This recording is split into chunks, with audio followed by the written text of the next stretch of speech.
పెద్దపల్లి పట్టణ కేంద్రంలోని RK gardens లోని మంగళవారం రోజున పెద్దపల్లి నియోజకవర్గంలోని పలు గ్రామాలకు చెందిన 471 మంది సీఎంఆర్ఎఫ్ ముఖ్యమంత్రి సహాయ నిధి లబ్ధిదారులకు 1.27 వరకు 77,500 రూపాయల చెక్కులను మరియు పెద్దపల్లి మండల పట్టణానికి చెందిన 86 మంది కళ్యాణలక్ష్మి షాదీ ముబారక్లకు 86,60,034 రూపాయలను మరియు నాయకులతో కలిసి స్థానిక తహసీల్దార్ ఈ చెక్కులను స్థానిక తహసీల్దార్తో కలిసి మరియు నాయకులతో కలిసి లబ్ధిదారులకు పంపిణీ చేసిన పెద్దపల్లి శాసనసభ్యులు చింతకుంట విజయరమణారావు. ఈ సందర్భంగా ఎమ్మెల్యే విజయరమణారావు మాట్లాడుతూ తాను ఎమ్మెల్యేగా గెలిచిన తర్వాత 15 నెలల కాలంలో సీఎం రిలీఫ్ ఫండ్ కోసం 4,300 ఫైళ్లు ప్రభుత్వానికి పంపగా 6,90,62,000 రూపాయల విలువ గల 2,590 చెక్కులు పంపిణీ చేసినట్లుగా తెలిపారు. అలాగే నిమ్స్ లో ఉచిత వైద్యం కోసం 190 మందికి ఎల్ఓసీలు కూడా ఇప్పించినట్లుగా తెలిపారు. పెద్దపల్లి జిల్లా ప్రభుత్వ ఆసుపత్రిలో మెరుగైన వైద్య సేవలు అందిస్తున్నామని కూడా 3 ఆర్థో డాక్టర్లు పనిచేస్తున్నారని కూడా తెలిపారు.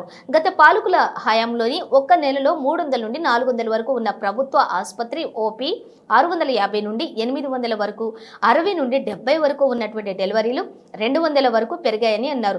50 పడకల ఆసుపత్రిని 100 పడకలకు అప్గ్రేడ్ చేసుకున్నామని, నూతన భవనం నిర్మించిన తర్వాత ఇక్కడే ఎంఆర్ఐ సౌకర్యం కూడా ఏర్పాటు చేస్తామని తెలిపారు. జిల్లా ఆసుపత్రిలో కొత్తగా గుండె వ్యాధి డాక్టర్ను నియమించినట్లుగా కూడా తెలిపారు. పేదలందరికీ ఫ్రీ వైద్యం అందించాలన్నదే మా యొక్క లక్ష్యమని అన్నారు. ప్రైవేట్ ఆసుపత్రులకు వెళ్లి డబ్బు వృధా చేసుకోకుండా జిల్లా ఆసుపత్రిలో అందిస్తున్నటువంటి వైద్య సేవలను ప్రజలు సద్వినియోగం చేసుకోవాలని కోరారు. రాష్ట్రంలో ప్రజా ప్రభుత్వం ఏర్పడిన తర్వాత మహిళలకు ఆర్టీసీ బస్సులో ఉచిత ప్రయాణం, 500 రూపాయలకే గ్యాస్ సిలిండర్, 200 యూనిట్ల వరకు ఉచిత విద్యుత్తు అందిస్తున్నామని తెలిపారు. అలాగే రైతులకు రుణమాఫీ చేశామని అన్నారు. గత బీఆర్ఎస్ ప్రభుత్వం చేసిన రుణమాఫీతో మిత్తి కూడా మాఫీ కాలేదని ఎద్దేవా చేశారు. అలాగే సన్నవడ్లకు 500 రూపాయల బోనస్ చెల్లించామని, పెద్దపల్లి నియోజకవర్గంలోని 59,62,00,000 రూపాయల బోనస్ డబ్బు రైతుల ఖాతాల్లో జమ చేసినట్లుగా తెలిపారు. అర్హులందరికీ రేషన్ కార్డులు ఇస్తామని స్పష్టం చేశారు. నియోజకవర్గంలోని 6 మండలాల్లోని 6 గ్రామాలలో ఇందిరమ్మ ఇండ్లు ప్రారంభించామని తెలిపారు. రానున్న కాలంలో దశల వారీగా ఇంటి స్థలం ఉన్న పేదలందరికీ కూడా ఇందిరమ్మ ఇండ్లు ఇస్తామని చెప్పారు. ఈ కార్యక్రమంలోని జిల్లా గ్రంథాలయ సంస్థ చైర్మన్ అంతటి అన్నయ్య గౌడ్, పెద్దపల్లి తహసీల్దార్ రాజయ్య, పెద్దపల్లి మార్కెట్ చైర్మన్ ఈర్ల స్వరూప, పిఎస్సిఎస్ చైర్మన్ అల్లా సుమన్ రెడ్డి తదితరులు పాల్గొన్నారు.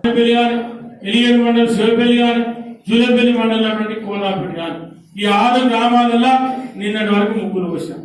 అన్ని ఇల్లు స్టార్ట్ చేసాం. బేస్మెంట్ వరకు 1,00,000 రూపాయలు, లింటర్ లెవెల్ వరకు 1,00,000 రూపాయలు, స్లాబ్ వేసుకుంటే 2,00,000 రూపాయలు. మళ్ళీ ఇల్లు కంప్లీట్ చేసి కలర్లు వేసుకొని సున్నం వేసి ఇల్లు కంప్లీట్ చేసి మిగతా 1,00,000 రూపాయలు వస్తాయి. 400 ఎస్ఎఫ్టీ ప్రభుత్వం కట్టుకోమా ఉంది. నిన్న మంత్రి గారితో స్పెషల్ గా పర్మిషన్ తీసుకొని ఇంకో 200-250 ఎస్ఎఫ్టీ ఎక్కువైనా పర్వాలేదు అని అన్నా, మీరు పర్మిషన్ ఇవ్వాలంటే సరే కట్టుకోమని చెప్పి పర్మిషన్ ఇద్దామని చెప్పి మీ అందరికి కూడా ఇల్లు వచ్చారు. ఎవరైతే పేదలు ఉన్నారో వాళ్ళందరికీ ఇల్లు వచ్చారు. ఇల్లుంటే ఇల్లు రాదు, ఉన్నోళ్ళకి ఇల్లు రాదు. జాగా ఉండి ఇల్లు లేని జాగా ఇప్పించే బాధ్యత మాది. ఎవరికి అపోహ అవసరం లేదు, ఎవరికి డౌట్ అవసరం లేదు. మీకు ఆ ఇల్లు వస్తుంది కంపల్సరీ. కానీ కొంతమంది చాలా మంది ఏమనుకుంటారంటే పాపం పేద సార్ లెక్కనే ఇల్లు వస్తుంది మేము ఏమో చెప్తామంటారు. బాగా అమౌంట్ 5 లక్షల ఇల్లు, దానికి ఇప్పుడు సాఫ్ట్వేర్ పెట్టిన మీరు ఏంటంటే ఇల్లు ముగ్గుతామో అక్కడ పెట్టి ఫోటో తీస్తారు. వచ్చే ఇంజనీరింగ్ చేస్తే 4 పక్కల దాన్ని యాప్ తిప్పుతాడు. దాన్ని మళ్ళీ యాప్ డౌన్లోడ్ ఇమ్మడే చెప్తే అది సెక్రటరీ లింక్ ఉంటుంది. ఇక్కడ ఆ ఇల్లు ఏ లెవెల్ అయిందో వాళ్ళు పెద్దపల్లి కాన్స్టిట్యూన్సీ ఊరు అని చెప్తే ఆ పేరు ఆ ఊరు మొత్తం వస్తారు. మళ్ళీ ఇవ్వడం విద్య చేసేదే ఉండదు దొంగతనం, మన రేవంత్ రెడ్డి ముఖ్యమంత్రి చేసే దొంగతనం ఉండదు, మన గృహ నిర్మాణ శాఖ మంత్రి పొంగులే చేసే దొంగతనం కూడా ఉండదు. నిజంగా కొత్తిల్లు కట్టుకుంటేనే ఆ ఇల్లు పిల్లలు. ఇది జరిగే సత్యం. కాబట్టి తప్ప మీరేమన్నా ఆశపడి మా విద్య మా ఇంట్లో మనిషి మా అన్న నన్ను రోజు పేరు పెట్టి పిలుస్తాడు